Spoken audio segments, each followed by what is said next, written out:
is about moving beyond COVID, the sustenance of COVID-era transformations. While the highlights will be tech-led innovations, how restaurants have adopted the new age innovation to overcome losses, continued hygiene practices, and handling margin pressure, the economics of social ROI of the time and money and effort, influencing the new age customer, what our top LTOs brands are focusing on, and winning it big with loyalty, why it's important to focus on regular customers. And to lead the session, to moderate the session, I'd love to invite Mr. Pawan Shahri, Managing Partner, Chrome Communications and Media India LLP, to please join us on stage. Can we hear it loud together as we welcome him? And the loud, of course, means loud. No, it is not supposed to be like little ones. All right, and I'd also love to welcome our speakers, our panelists on stage. Ladies and gentlemen, please welcome Mr. Amit Bagga, co-founder, Daryaganj Hospitality. Let's hear it loud together.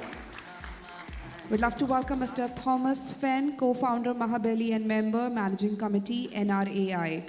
Please make it loud together. Mr. Tapan Patel, VP New Initiatives, Paid Puja. Welcome on the stage, sir. Let's hear it loud together, everyone. And Mr. Rajneet Kohli, President and CBO, Domino's Pizza. Please join us on stage. And as the gentlemen are here on the stage, I'd like to hand over the session to Mr. Pawan Shahri. Over to you. Good evening, everyone. Thanks for being around for the session. I hope everyone's having a great day. The last 24 months for the entire restaurant industry has been a roller coaster ride, and we all as a big ecosystem have been a part of it in a very different way, but yet contributing as much as we can. So today's panel discussion is about moving on and leading the COVID-led transformation, figuring out how sustainable it is, and we have a great, very esteemed panel here today to join us discussing that. Before we start off, we'd like to have a quick round of introduction for everyone. Quickly starting off, my name is Pawan Shahri. I am the CEO and founder of Chrome Hospitality. We're a boutique restaurant business agency based out of Bombay, and we majorly, within the casual dining bar segment, are expanding rapidly with about 9 outlets in the city. I would like to have the esteemed panelists quickly give an introduction for themselves, and then we can start off discussing the topics. We can start off with Mr. Rajneet Kohli. A very good afternoon to everybody. It's an absolute pleasure and a privilege to be part of this esteemed panel and to be interacting with fellow restaurateurs as well as retail owners. My name is Rajneet Kohli. I'm the President and Chief Business Officer for Domino's. Domino's is in 92 countries, but I take absolute pride to state that outside US, we are the largest franchise for Domino's, which is 1,500 restaurants and 311 cities. And we're not even a pizza eating country, right? So pizza is not there. We are ahead of Australia, UK, whatever other pizza, Italy, of course, we're ahead. But we just got started. And I would just add that, while we sell pizzas, and we're a restaurant industry, but in our heart, and that's the way I envisage it, that we're a food tech powerhouse, and how can we make this, to a different level altogether. So very excited to be part of this, and looking forward to learn in this panel as well as this forum. Thank you. Thank you, Mr. Rajneet. Moving on next, we have Mr. Tapan Patel on behalf of Paid Puja. Hi guys, thank you Franchise India for a wonderful event, and glad to be part of this League of Gentlemen in this panel discussion. I am Tapan Patel. I take care of new initiatives at Paid Puja, and in one of the session earlier said that organization must keep on moving and in order not to stay in a comfort zone. So essentially, I won't let rest of the team in the comfort zone if they are at all into. So next, yeah. Our next panelist is Mr. Amit Bagga, co-founder at Daryaganj Hospitality. Yeah, hello everyone. I'm Amit Bagga. I'm the co-founder of Daryaganj Hospitality, which has a brand called Daryaganj by the inventors of butter chicken and dal makhani. We are at 5 locations in Delhi NCR, and looking forward to this session. Thank you. Thank you, Mr. Amit. Next up is Mr. Thomas Fenn, co-founder at Mahabali and member of the managing committee at NRAI. Hi, thanks for having me here. My name is Thomas. I run what I hope is an authentic Malayali brand called Mahabali. We've been doing this for about 6 years. We are a single standalone restaurant with a couple of cloud kitchen operations also across India. With the NRAI, my interests also lie in understanding the e-commerce landscape and its implications, particularly for the food industry. So happy to contribute. Thanks, Pawan. Thank you so much, Thomas. So, pre-COVID and post-COVID are two eras that we talk about business with right now whenever we are discussing. We had a very interesting conversation just before we all came into this room. We were sitting and discussing on how to add more value to this panel, and everyone who's listening here today, what is something that will be something that they take back with themselves. Some really, really interesting points coming up, so I'd love for everyone to give a sound ear to what we're talking today. To start off, we are going to be speaking about tech-led innovations and how restaurants have adopted the new age of innovation to come through. How COVID has put us in a direction that we use more technology across our restaurants, and how do we introduce different interfaces to engage with our customers. For this, I'd love Mr. Rajneet Kohli to enhance more on this topic. Thank you, Pawan. I think we're all going through a black swan event that none of us had either imagined, or none of us were taught in our B schools to how to handle this, if you've come from that. So it's a playbook that we're making as we're going along.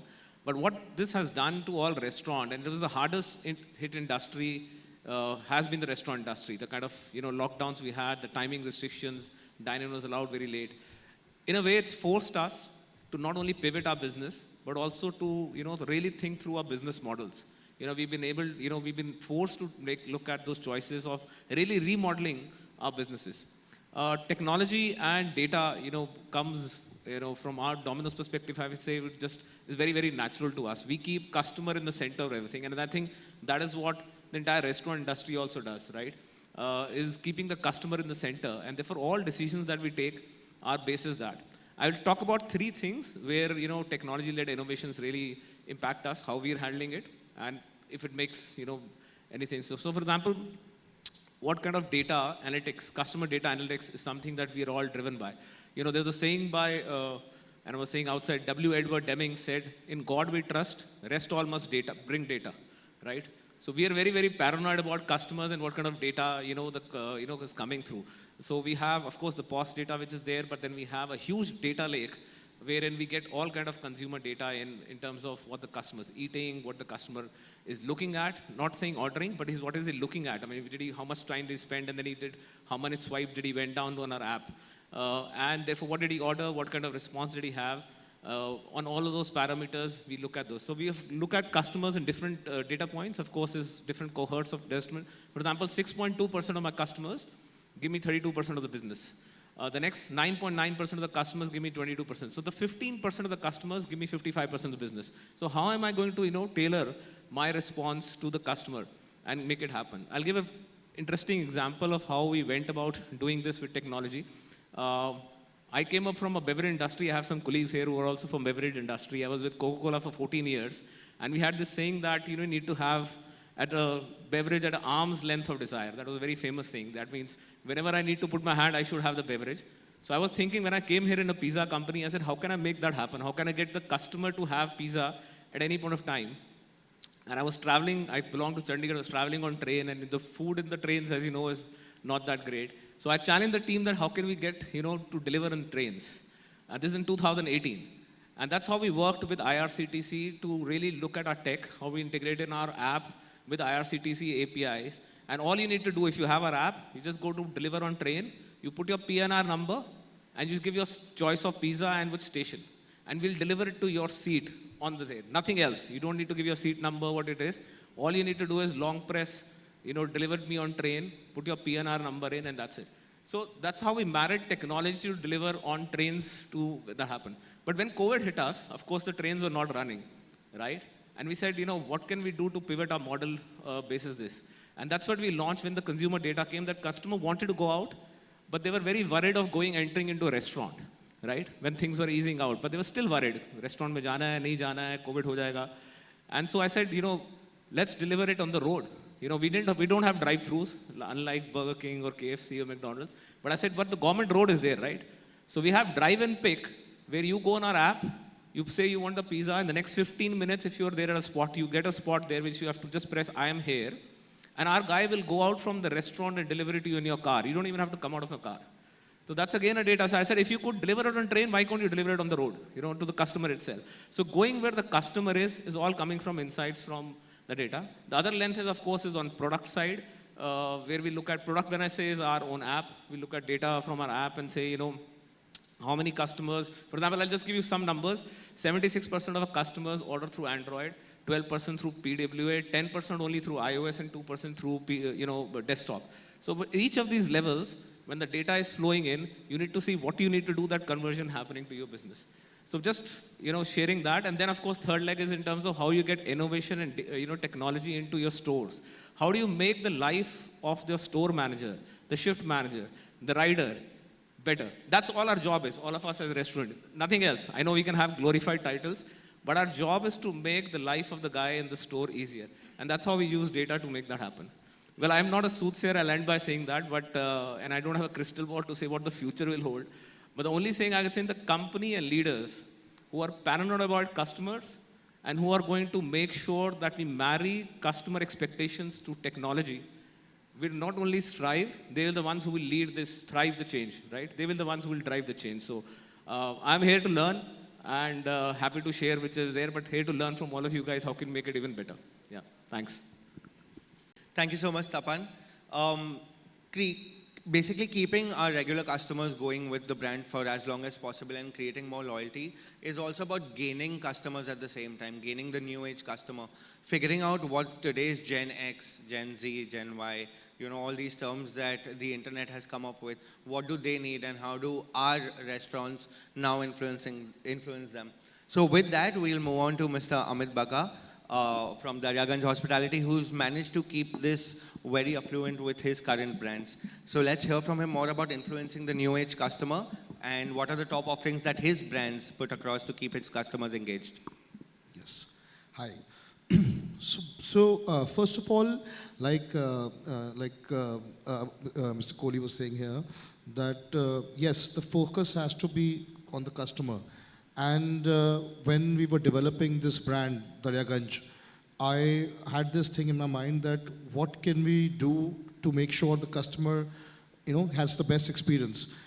I will start off from before we, when we created the brand, to make sure that the customer comes back, keeps coming back, and the loyalty factor is there. So I believe in one concept of, which is 5 senses. I feel that whenever we go into a restaurant, sometimes we get out of the restaurant saying, oh, we felt a very good vibe, or sometimes we say we didn't like the vibe. All these things which are the subconscious, subconscious experiences which we have. And obviously these are because of the 5 senses that we have.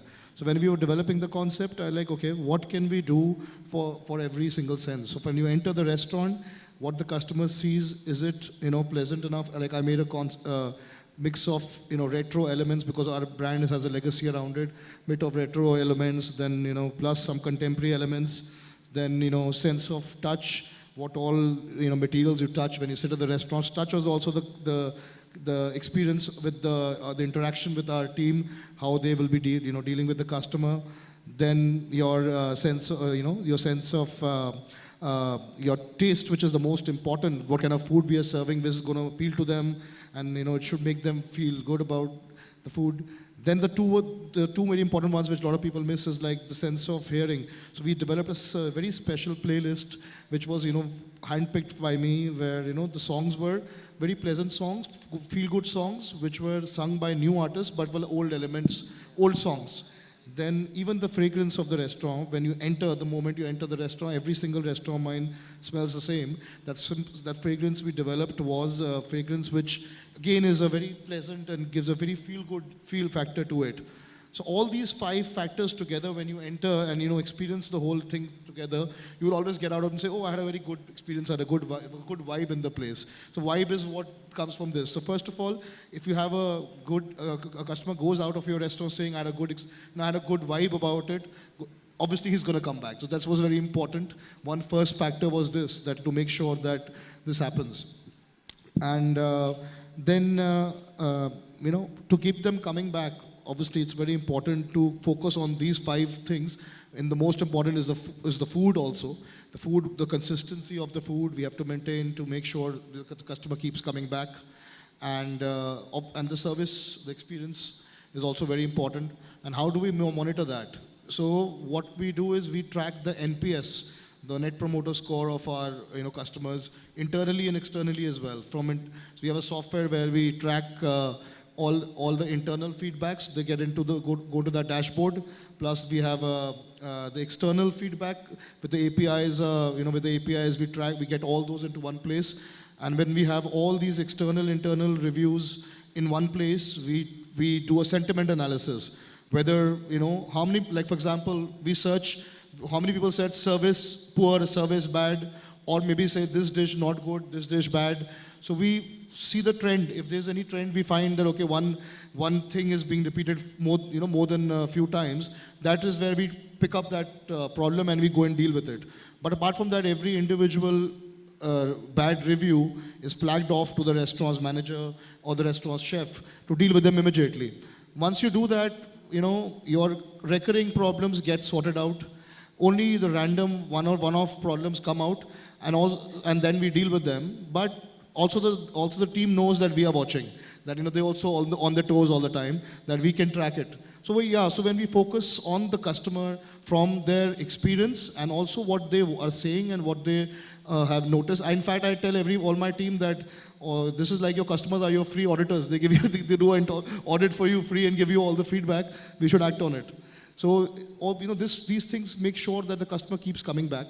Plus, you also, one more thing I would like to add on, like keep developing, different concepts. I personally don't change the menus during season. I focus on my main menu, but the whole experience around it, what we can do, like for example, innovating and starting some new kind of packaging, new concept like a 5 senses delivery we did. So, just keep them engaged with your brand by doing different things. But yeah, most important is to focus on the customer. And when you focus on what he's saying, and you deal with it, even if it's bad, they will come back. And in fact, one of our few customers, a few corporate clients, were the top corporate clients for us. The first time they came, they had a very bad experience. And we actually went and spoke to them and converted them into our regular customers because we actually went and heard them. So, because we were new that time. We're sitting in 2021 now. This whole issue started sometime in March 2020. So I think in the past 2 years, the conversation around hygiene, yes, has evolved. It's come to mean a lot more than just clean water, clean surfaces, clean. There are actual real-world consequences to not adhering to these standards. So I think from a customer expectation standpoint, while it is a given, like today if you're a restaurant of worth your salt, you are assumed that you are taking care of certain standard procedures on the back end. So what used to be a selling point for restaurants, saying that in this pool of restaurants, I am more hygienic or I care more about you from a, from a safety protocol standpoint, I don't think that holds anymore because everybody's doing it. At least the organized players are. Like it's a given. Like you don't, you wouldn't sell a mango drink and say may contain mango, right? Like it's part and parcel of what we do now. So even as a customer, I've noticed that, at least in my experience, I've noticed that a lot more customers are also asking about this a lot less because this confidence is being reinforced not just on a restaurant level. If you're entering a mall to come to this restaurant, your temperature is being checked at the gate. You're going through multiple levels of hand sanitization procedures. Everybody's wearing masks. So it's on a subconscious level also. This is getting distributed on some level that look, this restaurant does care about, or this institution in general does. So hygiene, I think we've reached a point, a steady state where pretty much everyone is doing it. Customers are very quick to point out that you should be doing more or this is not what is expected of you. What has actually happened, more importantly, now these things cost money, right? Like this doesn't happen in a vacuum. So what has happened is now it's added an extra layer of cost or extra level of downward pressure on your margins, if you may, in addition to your standard operating costs.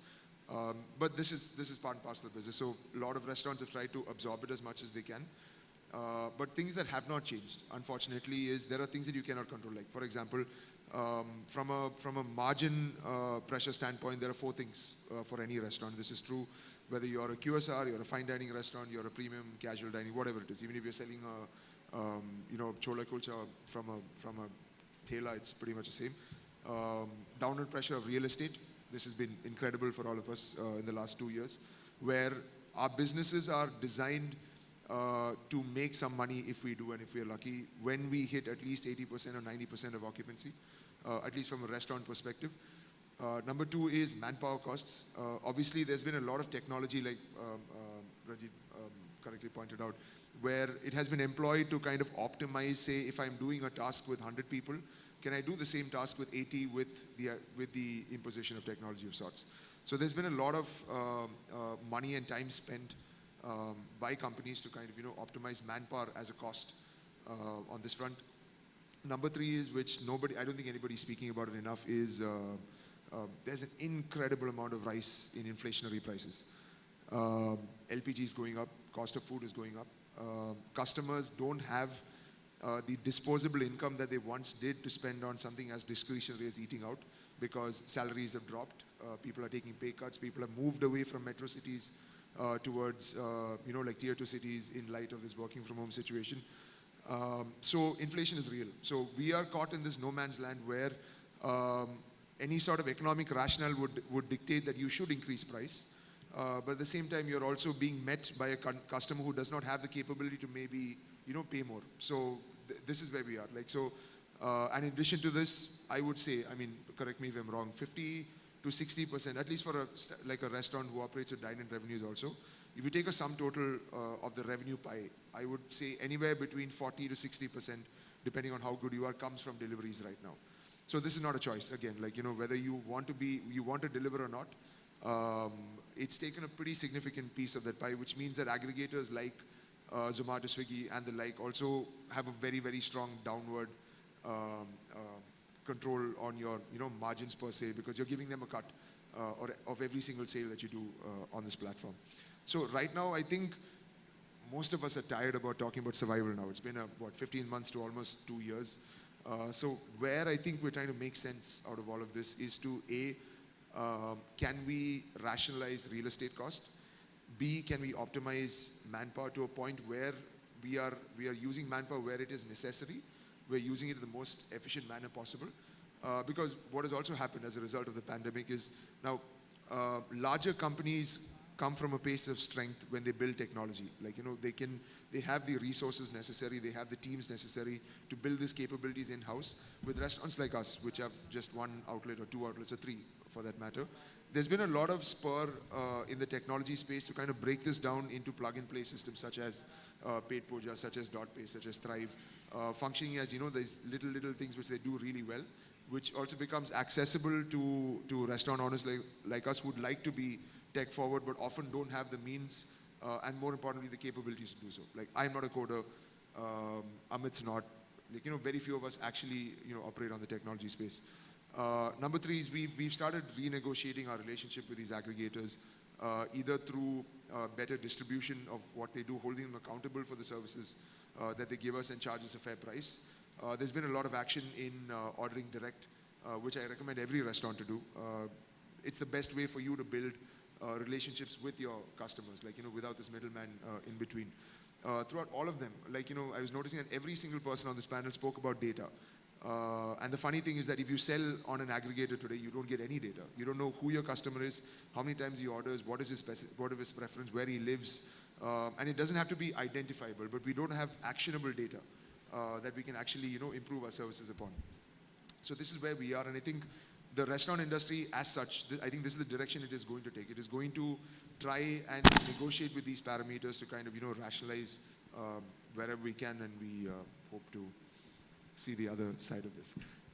Thanks so much, Thomas. I think before we move on, I have a quick two-pointer question for Mr. Rajni on this, from where Thomas left off.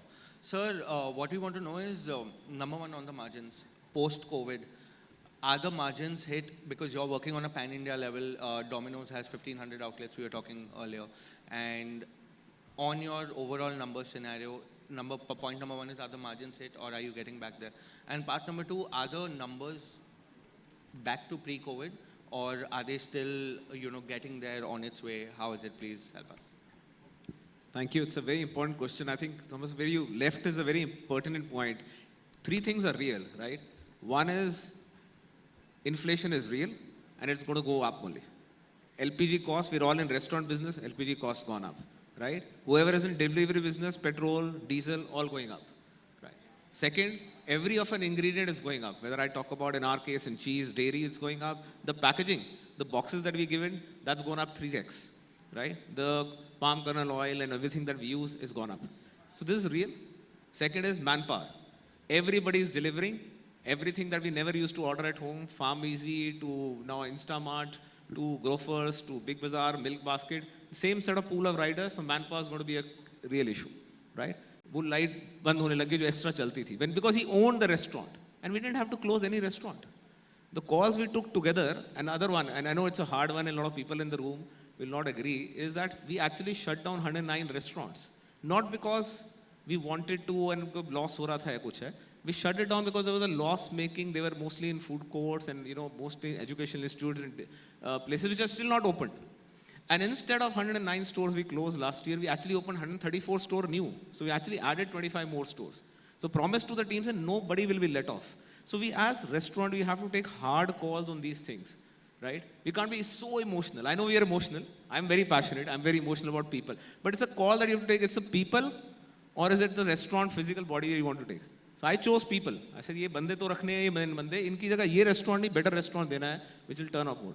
And in that turn, what's happened is we become more, I think, leaner as an organization. We've not let go of people. And today, actually, our margins have improved by 600 basis points. We are now, last 5 quarters, delivered over 26% EBITDA, which used to be around 19% earlier. So things are only improving and we're learning. Again, as I said, always here to learn and see what best we can do more.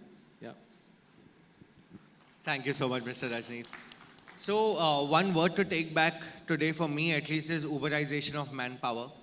I think over the last few years, one thing that I would resonate Domino's with was timely delivery. It was the first brand in India to come up with saying that I will deliver you a pizza in 30 minutes. And I think since then now billions of dollars are being spent into getting your delivery in 10 minutes.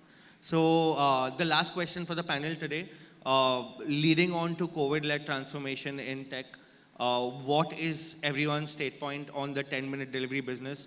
Do we get a Domino's pizza one day from a vending machine, and will restaurants be able to deliver in 10 minutes to someone's house? So I think we can all go for a minute each on this and end the panel today. I'll move on to Mr. Tapan from Pet Puja to lead this.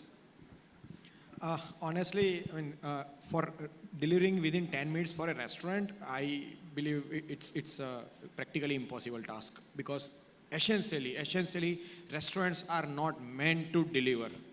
It's an operation that added over a period of time, and we learned that market's supposed to address that way, right? But essentially, the machineries are not made on those grounds, right? And even if, whosoever is, whatever organization that's offering, they are making best use of their available machineries, not creating something new out of nothing, right? So if restaurant happen to commit that kind of deal that will deliver you within 10 minutes, I think practically very extremely difficult. Amit. So the question is about technology in the business. Yeah. So I would say that what I realized, or we all should have realized during the first and second lockdowns, that technology is the only way to go if you want to survive. Our business, restaurant businesses cannot be totally technology. There is some part of physical business involved, but wherever we can involve technology, we should, and that's what I've been doing from mapping the complete customer journey from the time he discovers us to the time he leaves the restaurant, gives the feedback, everywhere, where all steps, what all technology we can, involve in the complete customer journey, plus how we can, make sure every single process that runs in our restaurant can be led by technology. And the third part would be how we can analyze data and take more smarter decisions with the help of technology. So, so I think any business, not even the restaurant business, if it's not technology first, will not be able to survive in the next few decades. So we have to have a focus on technology. I think from a 10-minute perspective, I think a better question is, does the customer want it? Speaking of personally, unless it was a plate of Maggi, I honestly would not want to eat anything that takes less than 10 minutes to cook. That's just a mental thing that I have. So I think that if a customer wants it, like, you know, if there is genuinely a demand for, you know, like, I want to place my order now, it should reach my house in 15 minutes, I think the industry will adapt to solve that problem. I don't think it's something that a customer wants right now. It works in the grocery industry or, like, you know, ready to deliver product, because that's just managing inventories. So it depends on getting these warehouses as close to people as much as possible, which is what companies like, you know, Instamart and Zepto are trying to do. And there's a genuine use case that if you're feeling sick, you might actually want that medicine in 15 minutes, right? The time is off. So is it possible? For the sake of argument, I'd say it's possible. Is it necessary? Maybe not. We'll see. I mean, I guess we haven't got a single, like, you know, question that I want. 30 minutes is because of the thing that Domino's is kind of, you know, the habit that they've built. 30 minutes is now the new standard for deliveries, but 10 not so much. I mean, not yet. Thank you. I think your question had two parts. Will we have vending of pizzas? Answer short one is no. I'm with these guys sitting here who are the chefs. I think they make a really, really good product. It's a freshly made hand-tossed pizza, and I love that way. I don't want vending machines to give it. I believe in our chefs. I believe in the people that make the pizzas for us, and that's what the customer wants, is it. They want hot and fresh prepared. Can it be delivered in 10 minutes? Answer is yes. And again, I would say this is something that we've been going on for the last 3 years. I'll just keep it very short. Few things that we've learned where we can cut time. A, we're opening many restaurants. As you know, idea is we have these polygons which are mapped out digitally on a plane that where all be customers. The drive time it used to be 12 minutes. We brought the drive time into 6 minutes polygon. Where I mean, only if you can get to 6 minutes drive time is where I'll go and deliver. So we need to open more restaurants. So that's what we're doing. We opened 236 restaurants in the last 18 months, right? So that's the first idea. Our employees or anybody is not driving faster. Our bikes are only at 40 kilometers. They can't go beyond. Now we have e-bikes, all governed. We have data, which guy went up, which guy went down, where the battery is low. Whether his phone battery is low also, I know. Forget about that, what the battery of the e-bike is there. So we don't want them to be faster. But then how else can we deliver faster? Again, technology. For example, most customers, when they get to the cart, 95.8% of the customers, when they get to the cart, actually go and order. So when we do is when they get to the card and still to the payment page, it takes 3 minutes and 15 seconds for them to make the payment. That's how it takes time. That's when we trigger to the restaurant that this guy is likely to place an order. So the person starts stretching the pizza. So that's the time we are saving there, 3 minutes and 15 seconds where he starts stretching the pizza. It's called over-shoulder surfing also, which we call in technology. And we have faster ovens to make that happen. So we need technology to see where we can deliver faster. We're looking even bicycles. We're not forgetting about bikes, where bicycles, if you can deliver in 1 kilometer radius, that's it. So it's possible, but I would say more technical. I don't want anybody to rush, and I want to give hot and fresh pizza, no vending machines, right? That's the way our promise will be. But let me tell you, 30 minutes today, in our business at least, when I'm seeing on a stage here, is passé. We are already working on 20 minutes delivery, including the food preparation of 9 minutes, and we can deliver in 11 minutes radius. We actually kept a buffer. So we are already today in 664 restaurants, 128 cities, where we're delivering in 20 minutes express drone. So we're already there. By March end is what we intend that we'll get to 20 minutes to your place. But hot and freshly made pizza, not pre-baked. Thanks.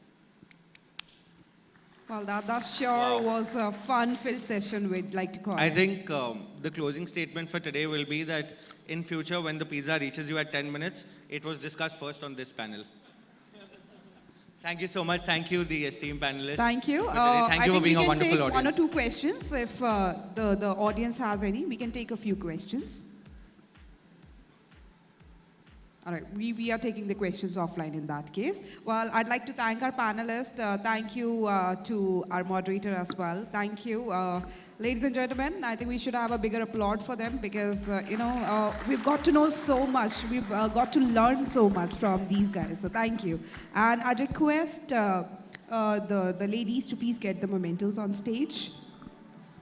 Mr. Sherry, can I please request you to present the mementos to our panelists? Well, a bigger applaud for Mr. Thomas Fenn, for Mr. Amit Bagga, for Mr. Tapan Patel, and for Mr. Rajneet Kohli for joining us for this panel discussion. It was indeed a wonderful one.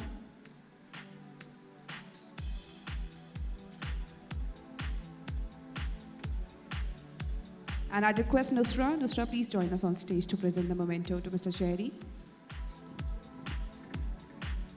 Let's hear it loud together for Mr. Sherry, everyone, for being such a great moderator. Thank you. Thank you so very much. Thank you, panelists. Thank you, Mr. Sherry.